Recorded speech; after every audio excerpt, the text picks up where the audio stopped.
ನಮಸ್ಕಾರ ವೀಕ್ಷಕರೇ, Raghu Educare and public information YouTube ಚಾನೆಲ್ಗೆ ಸ್ವಾಗತ. ಸ್ನೇಹಿತರೆ, ವೋಟಿಂಗ್ ಕಾರ್ಡ್ ಹೊಂದಿರುವ ಎಲ್ಲಾ ಮತದಾರರಿಗೆ ಇದೊಂದು ಮಹತ್ವದ ಮಾಹಿತಿ. ಹೌದು, ನಮ್ಮ ರಾಜ್ಯದಲ್ಲಿ ವೋಟರ್ ಕಾರ್ಡ್ ಹೊಂದಿದ್ದು ಮತದಾನದ ಹಕ್ಕನ್ನು ಹೊಂದಿರುವವರಿಗೆ ಇದೀಗ ಕೇಂದ್ರ ಚುನಾವಣಾ ಆಯೋಗವು ಮಹತ್ವದ ಪ್ರಕ್ರಿಯೆಯನ್ನ ಕೈಗೊಂಡಿದೆ. ಹಾಗಾಗಿ ನಿಮ್ಮ ವೋಟರ್ ಕಾರ್ಡ್ ಪರ್ಮನೆಂಟ್ ಆಗಿ ಉಳಿಯಬೇಕಾದರೆ, ಡಿಲೀಟ್ ಆಗದೆ ಇರಬೇಕಾದರೆ ನೀವು ಖಂಡಿತವಾಗಿಯೂ ಈ ಮಾಹಿತಿಯನ್ನ ತಿಳಿದುಕೊಳ್ಳಲೇಬೇಕಾಗಿದೆ. ಹೌದು ಸ್ನೇಹಿತರೆ, ಕೇಂದ್ರ ಚುನಾವಣಾ ಆಯೋಗದ ನೇತೃತ್ವದಲ್ಲಿ ರಾಜ್ಯ ಚುನಾವಣಾ ಆಯೋಗದ ಸಹಯೋಗದಲ್ಲಿ ನಮ್ಮ ರಾಜ್ಯದಲ್ಲಿ ಎಸ್ಐಆರ್ ಅಂದರೆ ವಿಶೇಷ ತೀವ್ರತರ ಮತದಾರರ ಪಟ್ಟಿ ಪರಿಷ್ಕರಣೆ ಪ್ರಕ್ರಿಯೆಗೆ ಅಧಿಕೃತ ಆದೇಶ ಹೊರಬಿದ್ದಿದೆ. ಏನಿದು ಎಸ್ಐಆರ್? ನಿಮ್ಮ ವೋಟರ್ ಐಡಿ ಕಾರ್ಡ್ ಡಿಲೀಟ್ ಆಗುತ್ತಾ ಅಥವಾ ಪರ್ಮನೆಂಟ್ ಆಗಿ ಉಳಿಯುತ್ತಾ? ಏನೆಲ್ಲ ಪ್ರಕ್ರಿಯೆಗಳು ಎಸ್ಐಆರ್ ನಲ್ಲಿ ಇವೆ ಎಂಬುದರ ಬಗ್ಗೆ ವಿವರವಾದ ಮಾಹಿತಿಯನ್ನ ಈ ವಿಡಿಯೋದಲ್ಲಿ ನಿಮಗೆ ತಿಳಿಯಪಡಿಸಲಿದ್ದೇವೆ. ಹಾಗಾಗಿ ನೀವು ಮತದಾರರಾಗಿದ್ದರೆ, ನಿಮ್ಮ ಮನೆಯಲ್ಲಿ ಮತದಾರರಿದ್ದರೆ ಈಗಲೇ ಈ ವಿಡಿಯೋಗೆ ಲೈಕ್ ಮಾಡಿ, ಸ್ಕಿಪ್ ಮಾಡದೆ ವಿಡಿಯೋನ ಕೊನೆವರೆಗೂ ನೋಡಿ ಮಾಹಿತಿಯನ್ನ ತಿಳಿದುಕೊಳ್ಳಿ. ಅದಕ್ಕೂ ಮುಂಚೆ ನೀವು ಇನ್ನೂ ನಮ್ಮ ಚಾನಲ್ಗೆ ಸಬ್ಸ್ಕ್ರೈಬರ್ ಆಗಿರದಿದ್ದರೆ ಇಂತಹ ಉಪಯುಕ್ತ ಮಾಹಿತಿಯನ್ನ ಪಡೆದುಕೊಳ್ಳಲು ಈಗಲೇ ಕೆಂಪು ಅಕ್ಷರದಲ್ಲಿರುವ ಸಬ್ಸ್ಕ್ರೈಬ್ ಪದದ ಮೇಲೆ ಕ್ಲಿಕ್ ಮಾಡಿ, ಪಕ್ಕದಲ್ಲಿ ಬರುವ ಬೆಲ್ ಬಟನ್ ಅನ್ನು ಒತ್ತಿ ಆಲ್ ಅಂತ ಸೆಲೆಕ್ಟ್ ಮಾಡಿಕೊಳ್ಳಿ. ಹೌದು ಸ್ನೇಹಿತರೆ, ಎಸ್ಐಆರ್ ಅಂದ್ರೆ ತೀವ್ರತರ ಮತದಾರರ ಪಟ್ಟಿ ಪರಿಷ್ಕರಣೆ ನಮ್ಮ ರಾಜ್ಯದಲ್ಲೂ ಅಧಿಕೃತವಾಗಿ ಚಾಲನೆ ದೊರಕಿದೆ. ವಿವಿಧ ರಾಜ್ಯಗಳಲ್ಲಿ ಕೋಟಿಗಿಂತಲೂ ಹೆಚ್ಚು ನಕಲಿ ಮತದಾರರು ಡಿಲೀಟ್ ಆಗಿರುವ ಈ ಎಸ್ಐಆರ್ ರಾಜ್ಯದಲ್ಲಿಯೂ ಕಾಲಿಟ್ಟಿದೆ. 23 ವರ್ಷಗಳ ಬಳಿಕ ಇದೀಗ ಈ ಪ್ರಕ್ರಿಯೆ ನಡೆಯಲು ಅಧಿಕೃತ ವೇಳಾಪಟ್ಟಿ ಬಿಡುಗಡೆ ಆಗಿದೆ. ಹೌದು ಸ್ನೇಹಿತರೆ, ಇದೇ ಗುರುವಾರದಂದು ಕೇಂದ್ರ ಚುನಾವಣಾ ಆಯೋಗವು 3ನೇ ಹಂತದ ಎಸ್ಐಆರ್ ಪ್ರಕ್ರಿಯೆಗೆ ದೇಶದ 16 ರಾಜ್ಯಗಳಲ್ಲಿ ಹಾಗೂ 3 ಕೇಂದ್ರಾಡಳಿತ ಪ್ರದೇಶಗಳಲ್ಲಿ ಈ ಒಂದು ಪ್ರಕ್ರಿಯೆಗೆ ಚಾಲನೆಯನ್ನ ನೀಡಿದೆ. ಹಾಗಾದ್ರೆ ಎಸ್ಐಆರ್ ಎಂದರೇನು? ಸ್ನೇಹಿತರೆ, ಚುನಾವಣಾ ಆಯೋಗವು ಕಾಲಕಾಲಕ್ಕೆ ಮತದಾರರ ಪಟ್ಟಿಯನ್ನ ಪರಿಷ್ಕರಿಸುವುದು ಮತ್ತು ಮತದಾರರ ಪಟ್ಟಿಯಲ್ಲಿ ಶುದ್ಧೀಕರಣ ಮಾಡುವ ಒಂದು ಪ್ರಕ್ರಿಯೆ ನಡೆಯುತ್ತದೆ. ಇದೇ ರೀತಿ ಎಸ್ಐಆರ್ ಅಂದರೆ ಸ್ಪೆಷಲ್ ಇಂಟೆನ್ಸಿವ್ ರಿವಿಷನ್ ಅಂದ್ರೆ ತೀವ್ರತರ ಮತದಾರರ ಪಟ್ಟಿ ಪರಿಷ್ಕರಣೆ ಎಂದರ್ಥ. ಮತದಾರರ ಪಟ್ಟಿಯಲ್ಲಿ ಅರ್ಹ ಮತದಾರರು ಮಾತ್ರ ಇರಬೇಕು, ಯಾವುದೇ ನಕಲಿ ಮತದಾರ ಇರಬಾರದು ಎಂಬ ಸದುದ್ದೇಶದಿಂದ ಈ ಒಂದು ಪ್ರಕ್ರಿಯೆಯನ್ನು ನಡೆಸಲಾಗುತ್ತದೆ. ಮೊದಲ ಹಂತದಲ್ಲಿ ಬಿಹಾರ ರಾಜ್ಯದಲ್ಲಿ ಈ ಪ್ರಕ್ರಿಯೆ ಪ್ರಾರಂಭ ಮಾಡಲಾಗಿತ್ತು. ನಂತರ 2025ರಲ್ಲಿ 9 ರಾಜ್ಯಗಳಲ್ಲಿ 2ನೇ ಹಂತದ ಎಸ್ಐಆರ್ ಪ್ರಕ್ರಿಯೆಯನ್ನ ನಡೆಸಲಾಯಿತು. ಇದೀಗ ದೇಶದ 16 ರಾಜ್ಯಗಳು ಹಾಗೂ 3 ಕೇಂದ್ರಾಡಳಿತ ಪ್ರದೇಶಗಳಲ್ಲಿ ಈ ಪ್ರಕ್ರಿಯೆ ಕೈಗೊಳ್ಳಲು ಕೇಂದ್ರ ಚುನಾವಣಾ ಆಯೋಗವು ಅಧಿಕೃತವಾಗಿ ಆದೇಶವನ್ನ ಹೊರಡಿಸಿದೆ.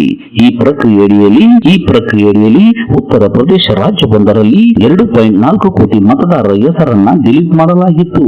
ಪಶ್ಚಿಮ ಬಂಗಾಳದಲ್ಲಿ 83.86 ಲಕ್ಷ ಮತದಾರರ ಹೆಸರುಗಳನ್ನ ಮತದಾರರ ಪಟ್ಟಿಯಿಂದ ಡಿಲೀಟ್ ಮಾಡಲಾಗಿತ್ತು. ಇದು ಸುಪ್ರೀಂ ಕೋರ್ಟ್ ವರೆಗೂ ಇಶ್ಯೂ ಆಗಿತ್ತು. ಇದೀಗ ಈ ಪ್ರಕ್ರಿಯೆಯು ನಮ್ಮ ರಾಜ್ಯದಲ್ಲಿ ನಡೆಯುತ್ತಿದೆ. ಈ ಎಸ್ಐಆರ್ ಪ್ರಕ್ರಿಯೆಯು ಸಂವಿಧಾನದ 376ನೇ ವಿಧಿ, ಪ್ರಜಾಪ್ರತಿನಿಧಿ ಕಾಯ್ದೆ 1959, 1960ರ ಚುನಾವಣಾ ನಿಯಮಗಳನ್ನು ಅನುಸರಿಸಿ ನಡೆಸಲಾಗುತ್ತದೆ. ಇದೀಗ 3ನೇ ಹಂತದ ಪ್ರಕ್ರಿಯೆ ವೇಳಾಪಟ್ಟಿ ಬಿಡುಗಡೆ ಮಾಡಲಾಗಿದೆ. ಕರ್ನಾಟಕದಲ್ಲಿ ವಿಶೇಷ ತೀವ್ರ ಪರಿಷ್ಕರಣೆ ಕಾರ್ಯವು ಜೂನ್ 20, 2026ರಿಂದ ಜಾರಿಗೆ ಬರಲಿದೆ. 5.5 ಕೋಟಿಗೂ ಹೆಚ್ಚು ಮತದಾರರನ್ನು ಒಳಗೊಂಡಿರುವ ಈ ಪ್ರಕ್ರಿಯೆಯು 30/6/2026ರಿಂದ 20/7/2026 ಈ ಅವಧಿಯಲ್ಲಿ ಬಿಎಲ್ಒ ಅಂದರೆ ಬೂತ್ ಮಟ್ಟದ ಅಧಿಕಾರಿಗಳು ಮನೆ ಭೇಟಿ ನೀಡಿ ಮುದ್ರಿತ ನಮೂನೆಗಳನ್ನ ನೀಡಲಿದ್ದಾರೆ. ಮನೆ ಭೇಟಿ ನೀಡಿ ಪರಿಶೀಲನೆ ಮಾಡಿ ನೈಜ ಮತದಾರರನ್ನು ಗುರುತಿಸಿ ನಿಗದಿತ ದಾಖಲೆಗಳನ್ನ ಪಡೆದುಕೊಳ್ಳಲಿದ್ದಾರೆ. ಇದೇ ಭೇಟಿಯಲ್ಲಿ ಮರಣ ಹೊಂದಿದ ಮತದಾರರು, 2 ಕಡೆ ಮತದಾನ ಹೊಂದಿರುವಂತವರು ಮತ್ತು ಡಬಲ್ ನೋಂದಣಿ ಆಗಿರುವಂತವರು ಹೀಗೆ ಮುಂತಾದವುಗಳನ್ನ ಪರಿಷ್ಕರಿಸಲಾಗುತ್ತದೆ. ಈ ಎಲ್ಲಾ ಪ್ರಕ್ರಿಯೆ ಮುಗಿದ ನಂತರ ಆಗಸ್ಟ್ 5, 2026ರಂದು ಮತದಾರರ ಕರಡು ಪ್ರತಿ ಪ್ರಕಟಿಸಲಾಗುತ್ತದೆ. ಇದಕ್ಕೆ ಆಕ್ಷೇಪಣೆಗಳು ಮತ್ತು ಕ್ಲೇಮ್ಗಳನ್ನ ಸಲ್ಲಿಸಲು 5/8/2026ರಿಂದ 4/9/2026ರವರೆಗೆ ಕಾಲಾವಕಾಶ ನೀಡಲಾಗುತ್ತದೆ. ಇದೇ ಅವಧಿಯಲ್ಲಿ ಆಕ್ಷೇಪಣೆಗಳನ್ನ ಡಿಸ್ಪೋಸ್ ಮಾಡಲು ಮತ್ತು ನೋಟಿಸ್ ನೀಡಲು 5/8/2026ರಿಂದ 3/10/2026ರವರೆಗೆ ಅವಧಿಯನ್ನ ನಿಗದಿಪಡಿಸಲಾಗಿದೆ. ಈ ಪ್ರಕ್ರಿಯೆ ಎಲ್ಲಾ ಮುಗಿದ ಬಳಿಕ ಅಕ್ಟೋಬರ್ 7, 2026ರಂದು ಫೈನಲ್ ಮತದಾರರ ಪಟ್ಟಿಯನ್ನ ಬಿಡುಗಡೆ ಮಾಡಲಾಗುತ್ತದೆ ಎಂದು ಚುನಾವಣಾ ಆಯೋಗವು ಮಾಹಿತಿ ನೀಡಿದೆ. ಹೀಗಾಗಿ ಯಾರೆಲ್ಲ ಮತದಾರರಾಗಿದ್ದೀರಿ, ನೀವು ಅಗತ್ಯ ದಾಖಲೆಗಳೊಂದಿಗೆ ನಿಮ್ಮ ಮತದಾನದ ನೈಜತೆಯನ್ನು ದೃಢೀಕರಿಸಿ ನಿಮ್ಮ ವೋಟರ್ ಐಡಿ ಕಾರ್ಡ್ ಅನ್ನ ಭದ್ರಪಡಿಸಿಕೊಳ್ಳುವುದು ಅನಿವಾರ್ಯವಾಗಿದೆ. ಹೀಗಾಗಿ ಎಸ್ಐಆರ್ ಪ್ರಕ್ರಿಯೆಯು ನಮ್ಮ ರಾಜ್ಯದಲ್ಲಿಯೂ ಕಾಲಿಟ್ಟಿದ್ದು ಇದಕ್ಕೆ ನೀವು ಸಿದ್ಧರಾಗಿರಬೇಕಾಗುತ್ತದೆ. ಎಸ್ಐಆರ್ ಪ್ರಕ್ರಿಯೆಗೆ ಸಂಬಂಧಿಸಿದಂತೆ ಇನ್ನೂ ಹೆಚ್ಚಿನ ಮಾಹಿತಿಯನ್ನ ಮುಂದಿನ ವಿಡಿಯೋಗಳಲ್ಲಿ ನಿಮಗೆ ತಿಳಿಸಲಿದ್ದೇವೆ. ಹಾಗಾಗಿ ಇದಿಷ್ಟು ಇವತ್ತಿನ ಪ್ರಮುಖ ಮಾಹಿತಿಯಾಗಿದ್ದು, ಆದಷ್ಟು ಈ ಮಾಹಿತಿಯನ್ನ ಎಲ್ಲಾ ಮತದಾರರಿಗೆ ತಲುಪುವವರೆಗೂ ತಪ್ಪದೆ ಫೇಸ್ಬುಕ್ ಮತ್ತು ವಾಟ್ಸ್ಆಪ್ ಗ್ರೂಪ್ಗಳ ಮೂಲಕ ಶೇರ್ ಮಾಡಿ.